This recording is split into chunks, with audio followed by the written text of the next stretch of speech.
The Seahawks haven't won an NFC West title since 2020. What do they need to do to accomplish that feat and leapfrog the 49ers in Mike Macdonald's first season? We'll be diving in here on our Blue Friday edition of Locked On Seahawks.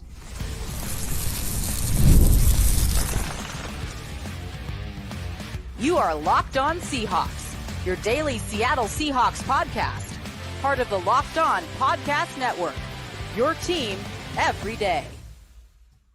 Greetings, 12. This is Corbin Smith, host of the Locked On Seahawks podcast, your daily Seahawks podcast, part of the Locked On Podcast Network, your team every day. Glad to be joined here on Blue Friday by my co-host, Nick Lee, and a special thanks to all the 12s out there, whether you're listening in nearby Bremerton, Washington, or over in Martinsburg, West Virginia. We appreciate each and every one of you for making Locked On Seahawks your first listen 5 days a week. We are now 19 days away from the start of training camp, but who's counting? Less than 3 weeks, the Seahawks will be back on the practice field. We'll have open training camp practices, officially ushering in year one of the Mike Macdonald era. We're going to be taking a look at what the Seahawks have to do to turn that first season into an NFC West title. We'll be previewing the inside linebacker position for our latest training camp primer, and we'll play a little bit of what's more likely on our Blue Friday game day. Without further ado, let's get to it. Now for your lead story here on our Blue Friday edition of Locked On Seahawks.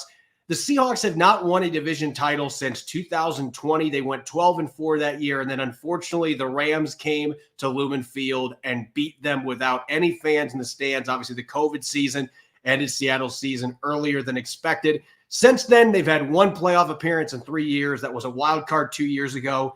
Nick, it does feel like it has been longer than it actually has been since there's been a division title. Maybe it's because the team hasn't made the playoffs 2 of the last 3 years, but a lot of people outside the organization don't expect the Seahawks to be able to win the division, but you talk to people in the building and they are buying what Mike Macdonald's selling. So what needs to happen for the Seahawks to actually fulfill this goal to win the NFC West? You and I are going to be diving into some criteria we've got here that absolutely must happen for them to have a chance to win it.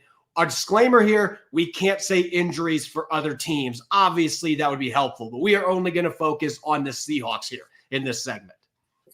Yeah, absolutely. And just to kind of make it feel, 2020, I feel like everyone's concept of time has completely warped since then. It's 4-something years ago, but it feels like 20. I don't know. That's me as a dad of 2 kids. That kind of alters time as well. But to avoid, focusing too much on a different team. The last time a team won the division out under 12 wins was in 2017. So you need to get to 12 plus wins, I think, is kind of where we got to start. So how can the Seahawks get to a 12-5 range?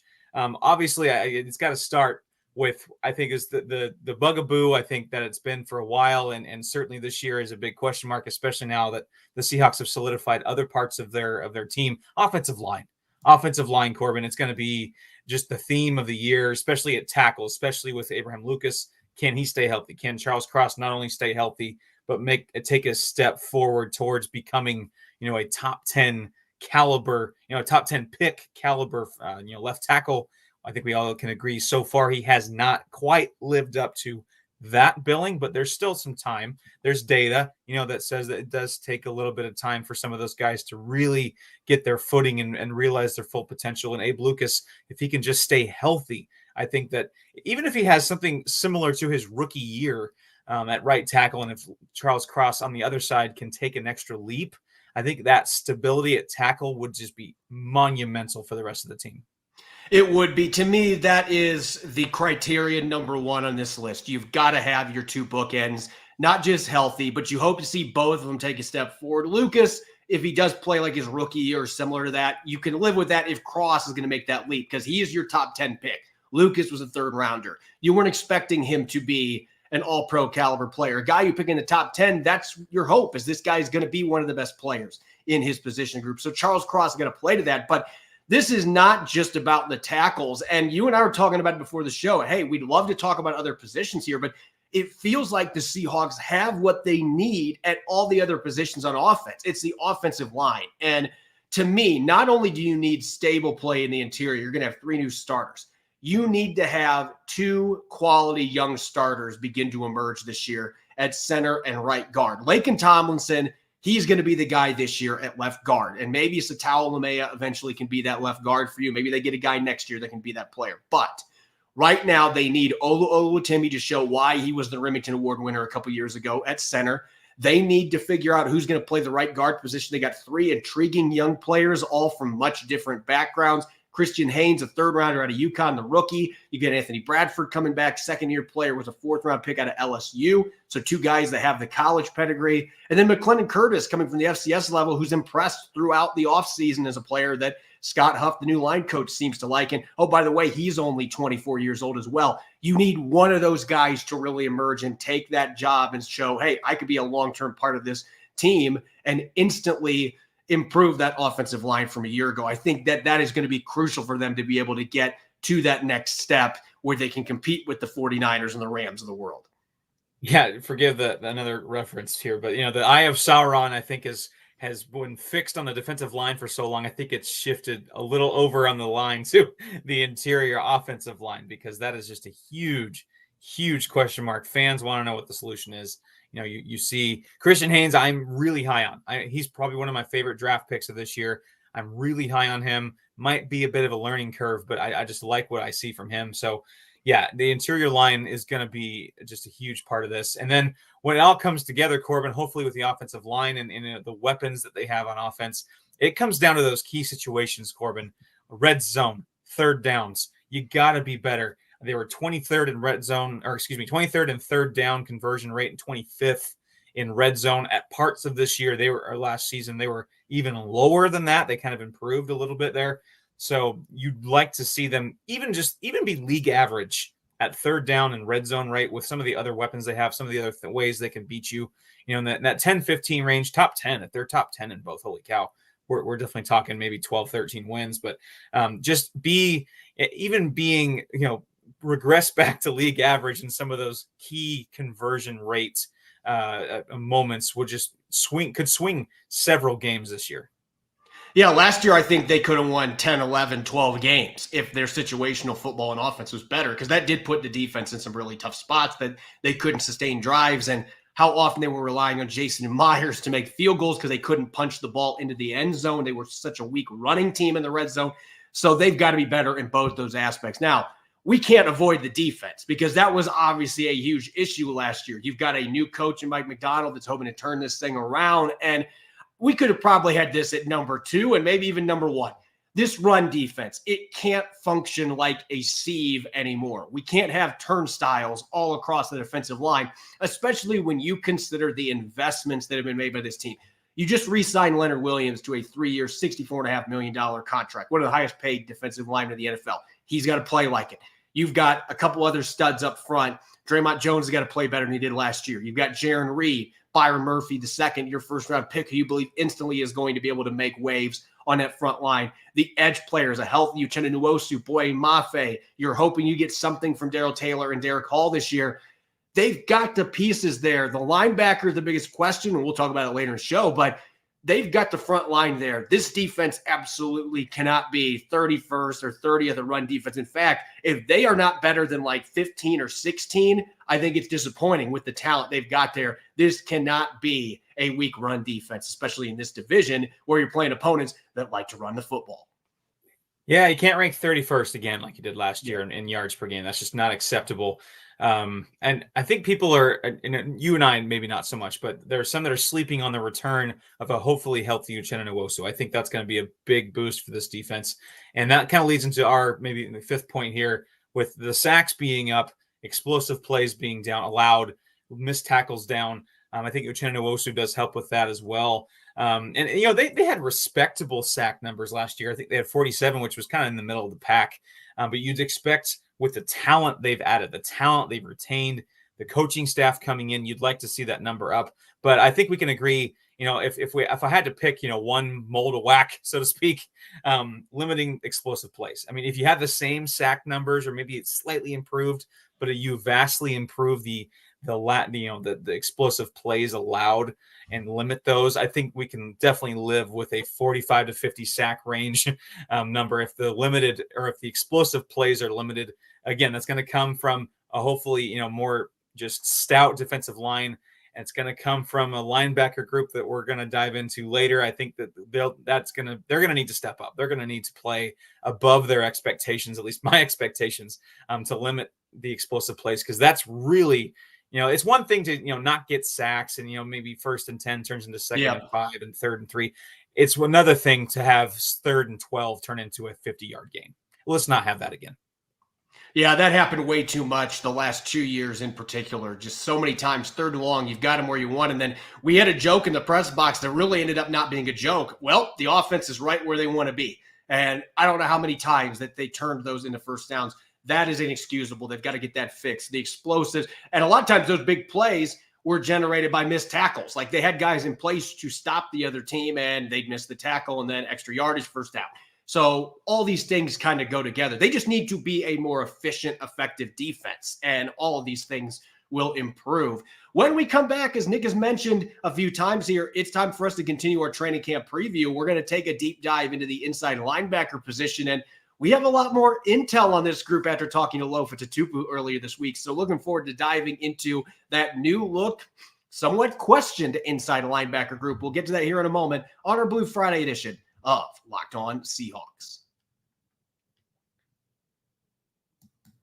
This episode of Locked On Seahawks is brought your way by eBay Motors. Passion, drive, and patience. It's what brings home the winning trophy and also keeps your ride or die alive. eBay Motors is everything you need to maintain your vehicle and level it up to peak performance, whether it's superchargers, roof racks, exhaust kits, LED headlights, steering wheel covers, whatever you need. If you're into speed, power, or style, eBay Motors has got you covered. With over 122 million parts for your number one ride or die, you'll always find exactly what you're looking for. And with eBay's Guaranteed Fit, your part is guaranteed to fit your ride every time or your money back. Because with eBay Motors, you're burning rubber, not cash. With all the parts you need at the prices you want, it's easy to turn your car into the MVP and bring home that win. Keep your ride or die alive at ebaymotors.com. Eligible items only. Exclusions apply. eBay Guaranteed Fit. Only available to U.S. customers.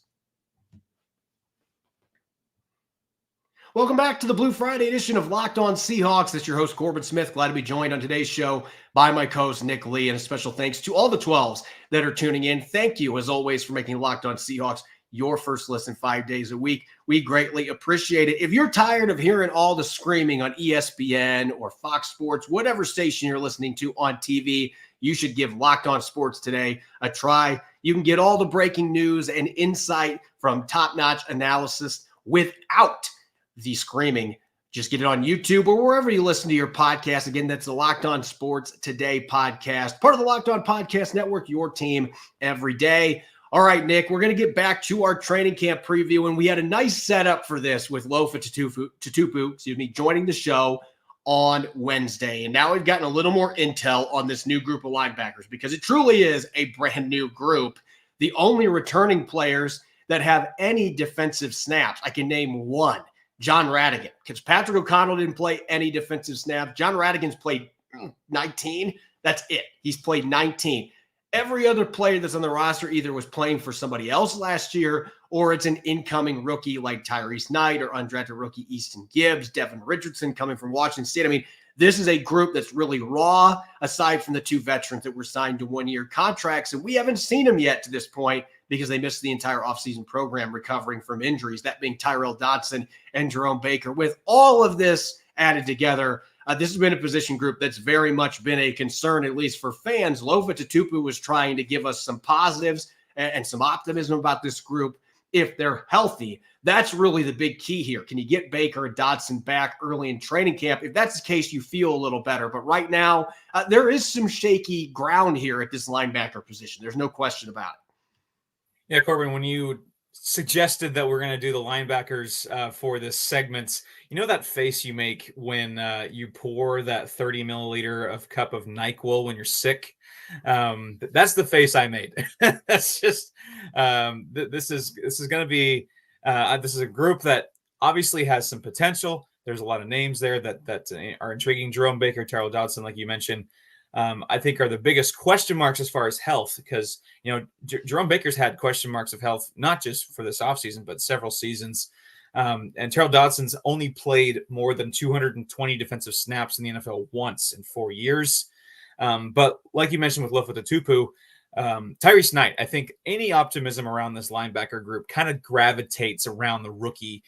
Mike Macdonald and company obviously, seem to value Knight higher than other franchises in the draft, which could be to their benefit. If he's anything like his predecessor, Pete Carroll and those guys and that group that seem to thrive on finding diamonds in the rough on day 3, like Tyrese Knight was, that'll be a huge boost because, the coaches and Lofa Tupu also seem to really believe in Tyrese Knight's abilities. Whether they're maybe a little unpolished, that can be polished. It's not something that's unfixable.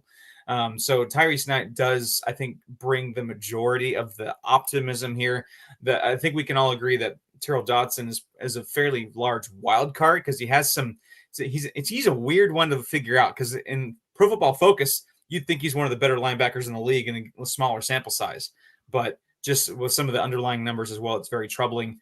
Health also willing. So I'm going to take my medicine. I'm going to take my NyQuil here and talk. We're going to dive into this, but really Tyrese Knight is kind of the piece of optimism I'm holding on to. You'd hate to throw him out week 1. I don't think he's quite ready for that. But really as this season progresses, I would love to see who, Tyrese Knight is and what can he blossom into. Yeah, I'm in the same club as you, although this is just going to be, we'll see what he looks like in training camp. It's too early to make projections about when he's going to get on the field. I see enough playmaking ability and enough instincts on his college tape to suggest to me this could be a guy that once he figures things out, if he gets this playbook quickly and he starts to play the speed we know he can play, that he could be ready earlier than expected. We'll just have to see how training camp in the preseason goes, but he is the biggest reason for optimism here. With the 2 veterans, let's just assume that both of them are ready pretty early in training camp. And we have had a big break between OTAs, minicamp, and now training camp. Maybe not as big as past season, but we have had a decent-sized break for those guys to really turn the corner, and hopefully they can avoid the PUP list, and you can get them out there at least doing some walkthrough stuff early in training camp. But let's assume they're both ready for week 1. In my opinion, I'm most excited about Jerome Baker, just because the 6 years he's played in Miami, you're looking at the stuff that Mike Macdonald wants from his linebackers. He wants guys that are elite blitzers. Jerome Baker's got 22 and a half sacks in his career. He has a 7-sack season. He is an outstanding blitzer, really good at picking his spots, his timing, and when he gets to the quarterback, he finishes. So I think from that aspect, I'm excited about what he can do in this system. He's been a solid run defender, 3 years with over 100 tackles. It's mostly about the durability because this is a guy that's much more physical than you would think. Dodson, as you mentioned, he really is a wild card because the Pro Football Focus grades, you got to take those with a grain of salt. When you're looking at the advanced stats, those have a lot more credence to me than the grades do because there's so much subjectivity to that. But Buffalo took him off the field on obvious passing situations week in, week out. Even when he was the starter, they did not show a lot of confidence in keeping him on the field. Are the Seahawks going to have the confidence to be able to do that with him? Because I see the thumper. I see a guy that can get downhill and hit people. I see the athlete, but there's questions in coverage. You got to be able to play coverage to play linebacker for Mike Macdonald. So that is really the wild card here. Can we see him show he is capable of doing that? Maybe he is, and Buffalo just didn't give him a chance to do it last year because of his limited experience. But that does create question marks. But just assuming those two are going to be healthy, they're going to be the starters in week 1. I'm just wondering how long that leash is for either one of those players with a player like Tyrese Knight or maybe even a Patrick O'Connell, because that's another guy that I've been impressed with to this point. John Radigan feels like that placeholder if you need somebody in week 1. But from an upside standpoint, Patrick O'Connell actually might do more of the things that Mike Macdonald's looking for at that position. Yeah, I'm pretty high on Patrick O'Connell's chances in this system. And I liked what I saw in the preseason last year. I know it's going to be a different coaching staff and different system this year. And yeah, John Radigan kind of reminds me of that, forgive the baseball analogy, the quadruple A pitcher where, he's not quite, he's not good enough to really be in like a starting rotation his entire career, but he's just good enough to kind of stay out of the minors and provide depth.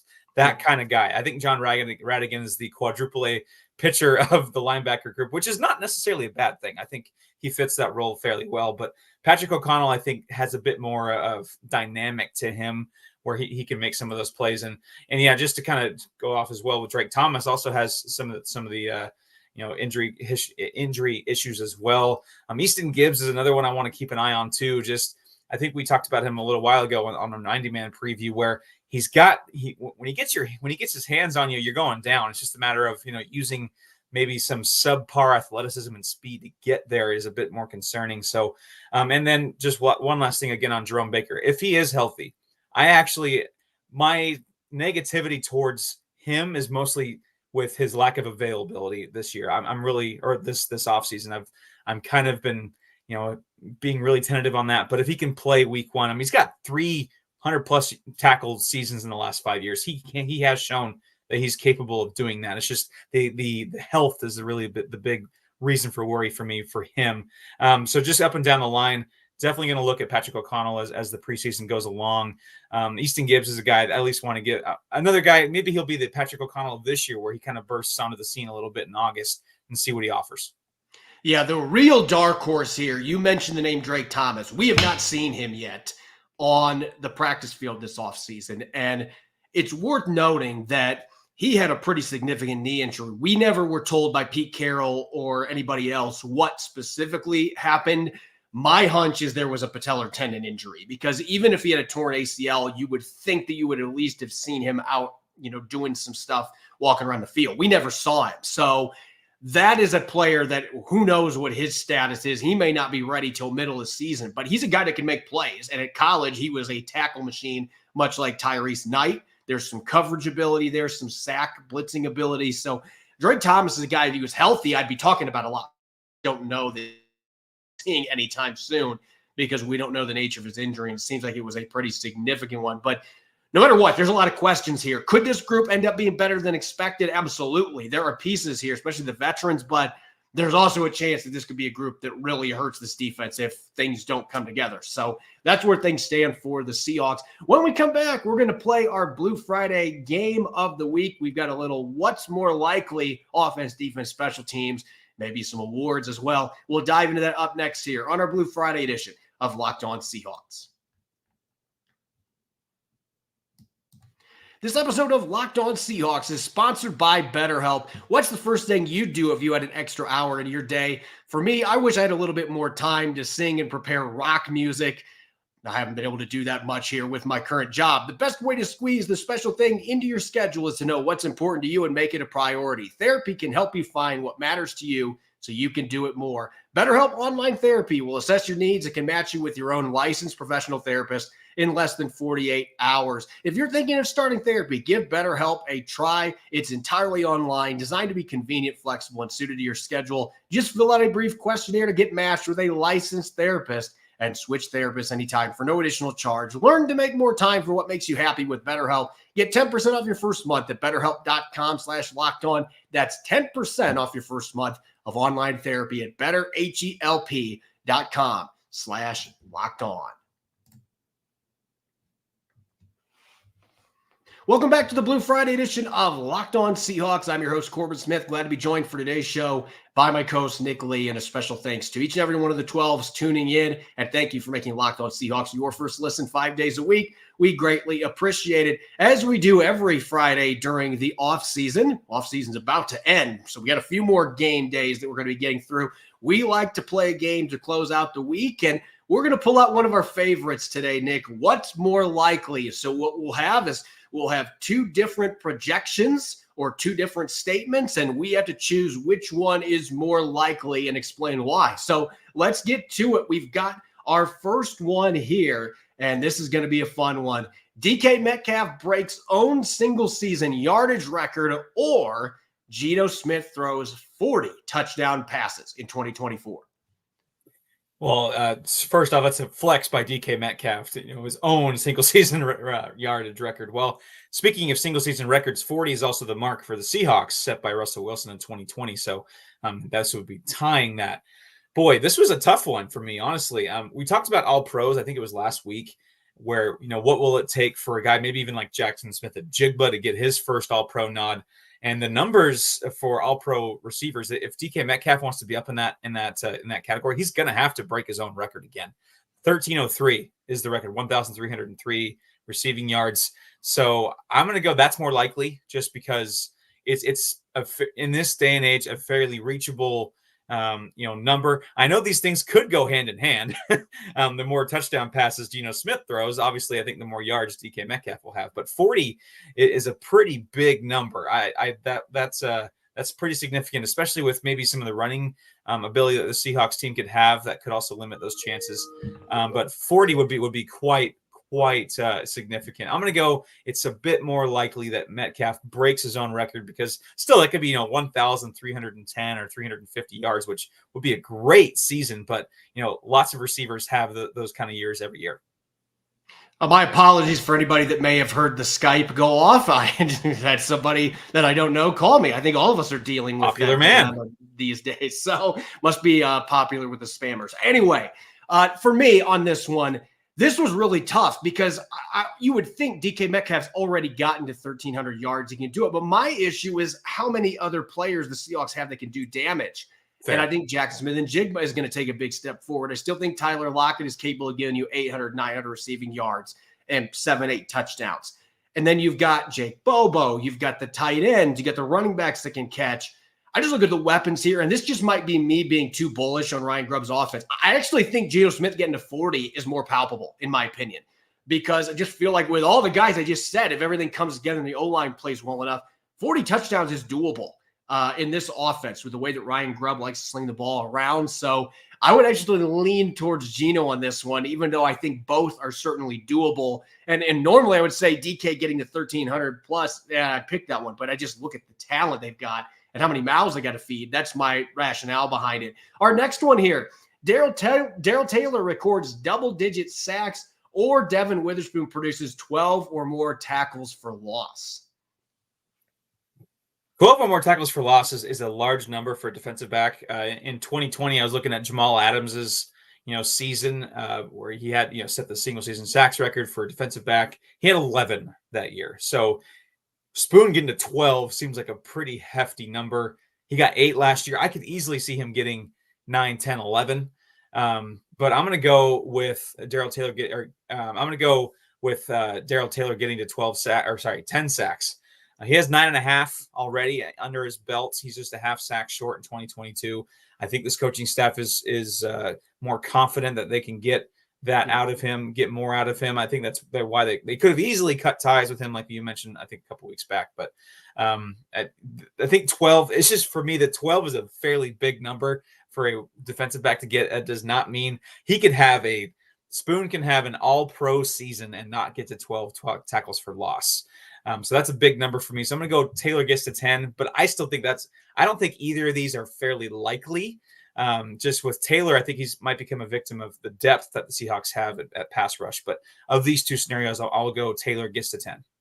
I don't think Taylor's going to get enough reps to have a chance to get there. He's shown that he can get close before. I just don't know he's going to have the opportunities to be able to do that. He's got to stick on the team first. And I'm saying that with all seriousness. Yeah. You got to go out and show that you're worthy of a roster spot here with this new coaching staff. I think Witherspoon can get to 12. He missed 3 games last year and he got to 8. We're talking about a guy that just flies into the backfield and wreaks havoc. I mean, there's just not very many guys that can do everything he can do. And he's going to be playing a lot in the slot. Is it going to be tough to get to 12? Absolutely. Is it possible? Yes. Is he going to get enough snaps to potentially do it as long as he stays healthy? Yes. So I'm going with Devin Witherspoon on this just because I just don't think Darrell Taylor's got a fighting chance to get there. I just don't think the reps are going to be there. Our next one, what's more likely? Ken Walker III and Zach Charbonnet catch 70 or more passes, or Laken Tomlinson allows 3 or fewer sacks. Just looking at last year, that combo combined for 62 catches this year. So it's not all crazy to imagine 8 more receptions between those two this year, especially like you've mentioned, the system that they're in, the distribution skills of Geno Smith at quarterback. I really think that can be a feasible number. In a vacuum, I think that could be very likely. Tomlinson allowed 7 sacks last year per Pro Football Focus.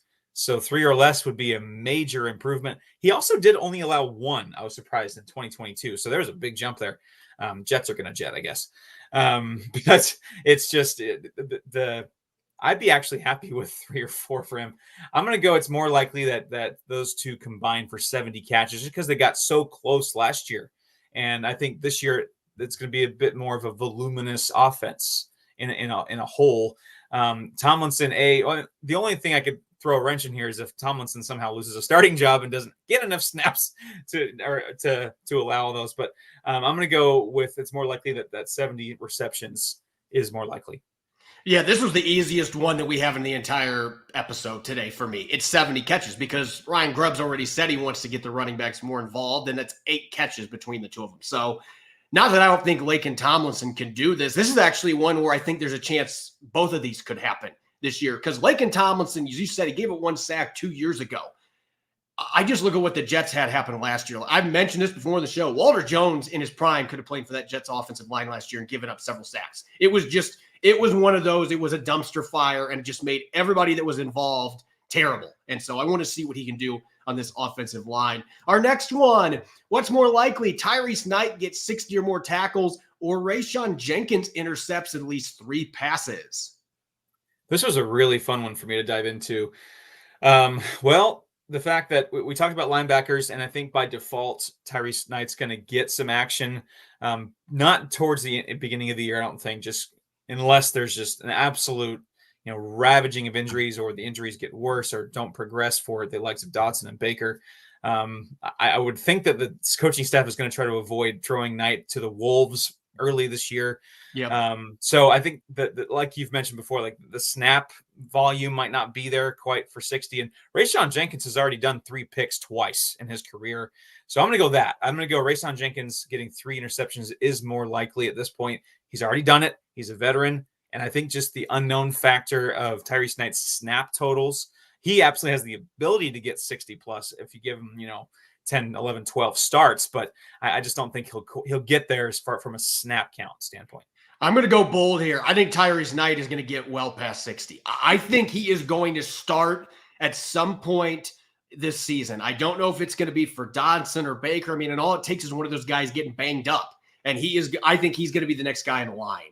I don't think it's going to be John Radigan or O'Connell. That's just where I stand right now. My opinion could change early in training camp, and maybe he isn't as ready as I think. But for now, I'm going to say that it's more likely he gets there. I just think there's enough other ball hawks in Seattle secondary. Jenkins might have a hard time getting enough opportunities to get 3 interceptions. So I'm going to go with Knight on that one. Fun one here, Nick. What's more likely? McClendon Curtis wins the starting right guard job, or Jake Bobo scores at least 5 touchdowns?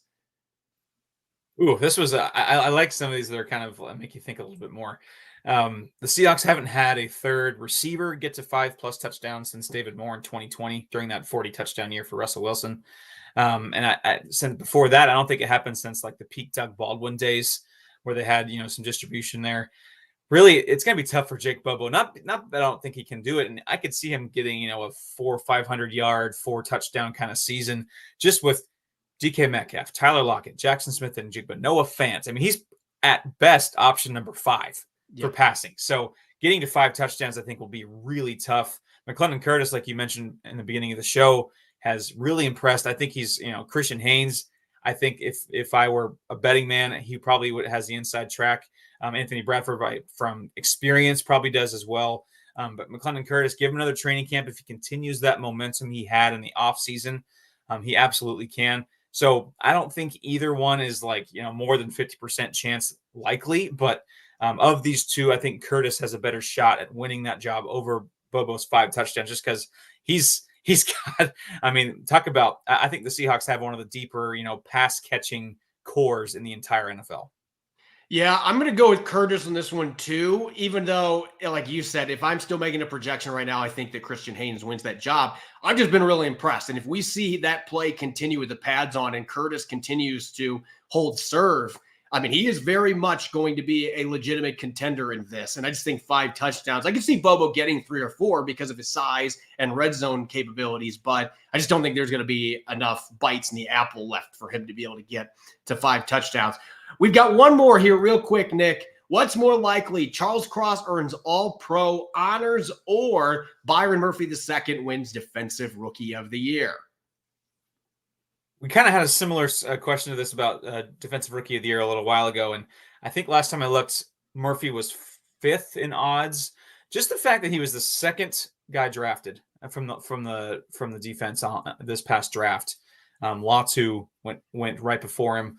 Just it's kind of setting up to where if Byron Murphy can have a, slightly better than Jalen Carter kind of season, along the interior defensive line. I do think that he can win Defensive Rookie of the Year. I think Charles Cross, this is not to say he's not going to have a good year. I think Charles Cross can have a fine season without it being all pro. That's quite a significant jump. That is quite a significant exclusive club to be an all pro left tackle.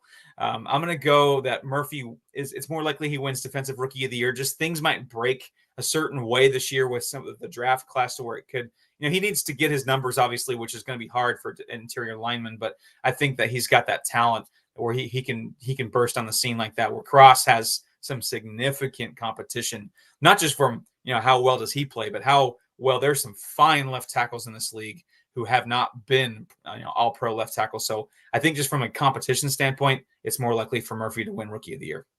I think the talent is in place for both of these players to reach these accomplishments, but I would agree with you that I think Byron Murphy II has a better inside track to getting to that Defensive Rookie of the Year with his talent. The fact I expect him to play a lot of snaps. Charles Cross could be an all-pro player if he can put everything together. I still believe the talent is there. We've seen games where he's flashed it. It just has not been consistent. I think that there's a chance he could be a Pro Bowler this year. I think all pro, though, when you're talking about the two best left tackles in the NFC and AFC combined, that would be a really, really major leap. If that happens, the Seahawks' chances of going and winning the NFC West improve exponentially if you're going to get that kind of play from Charles Cross. So I'm going to go with Murphy on this one as well. As always, you can follow me on X and Threads at Corbin Smith NFL. You can follow Nick at NickLee51. Make sure to subscribe to Locked On Seahawks wherever you listen to your podcasts on YouTube as well. And make sure you don't miss episode. Coming up on Monday, going to be continuing our training camp storylines. Have a fun guest. It's going to be arriving to break down the adaptability of Mike Macdonald's defense heading into his first year as coach of the Seahawks. You won't want to miss it. Enjoy your weekend, and thanks for listening in. Go Hawks.